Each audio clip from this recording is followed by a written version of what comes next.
चरखी दादरी में नैलो महिला प्रकोष्ठ के प्रभारी सुनैना चौटाला ने कहा कि पूर्व मुख्यमंत्री भूपेंद्र हुड्डा के रोहतक का गढ़ छीनकर 25 सितंबर को इनेलो इतिहास बनाने जा रही है।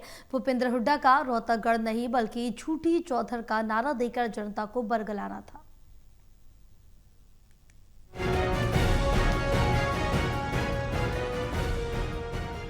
चरखी दादरी में नैलो महिला प्रकोष्ठ की प्रभारी सुनैना चौटाला ने कहा कि पूर्व सीएम भूपेंद्र हुड्डा की रोहतक का गढ़ छीनकर 25 सितंबर को इनेलो इतिहास बनाने जा रही है। भूपेंद्र हुड्डा के रोहतक गढ़ नहीं बल्कि झूठी चौधर का नारा देकर जनता को बरगलाया था।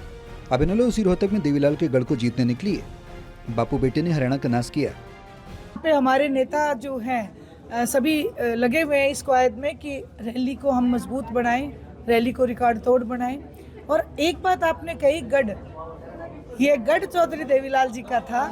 इसको तो भूपेंद्र सिंह हुड्डा ने एक झूठा लारा देके, रोहतक की चौधर का नाम देके लोगों को ठगने का काम किया था।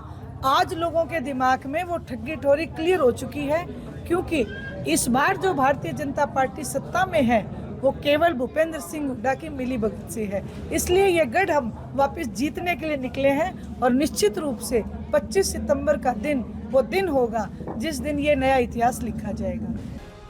सुनैना चौटाला चरखी दादरी कई गांव में पहुंचे और 25 सितंबर की रोहतक में इनेलो की होने वाली रैली को न्योता दिया। इस दौरान उन्होंने कहा कि हरियाणा की जनता भी चौटाला को प्रदेश का सीएम देखना चाहती है और यही कारण है कि इनेलो का लगातार कुनबा बढ़ रहा है। भिवानी में एक बुजुर्ग द्वारा दुष्यंत का जवाब देने पर सुनैना चौटाला ने कहा कि आज हरियाणवी ताऊ का दर्द सही है। भाजपा ने पेंशन बढ़ाने का झूठा वादा किया था। देवीलाल परिवार कभी झूठ की राजनीति नहीं करता। दुष्यंत ने सत्ता के लोभ में झूठे वादे किए तो अब सुननी भी पड़ेंगी। मैं गई एक किलोई हल्के के गाँव में, एक बुजुर्ग मेरे को मिल गए और जब मैं वहाँ बैठी तो वो मेरे को कहने लगे कि बेटी इब का तो गलती होगी पर इब हमारे कहानी समझ में आ गई। तो मैंने उनसे वैसे ही पूछा, मोताऊ जी क्या कहानी समझ में आई?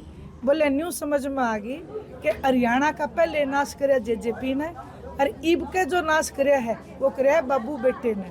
तो बाबू बेटे से उनका अभिप्राय भूपेंद्र सिंह हुड्डा और दीपेंद्र सिंह हुड्डा से।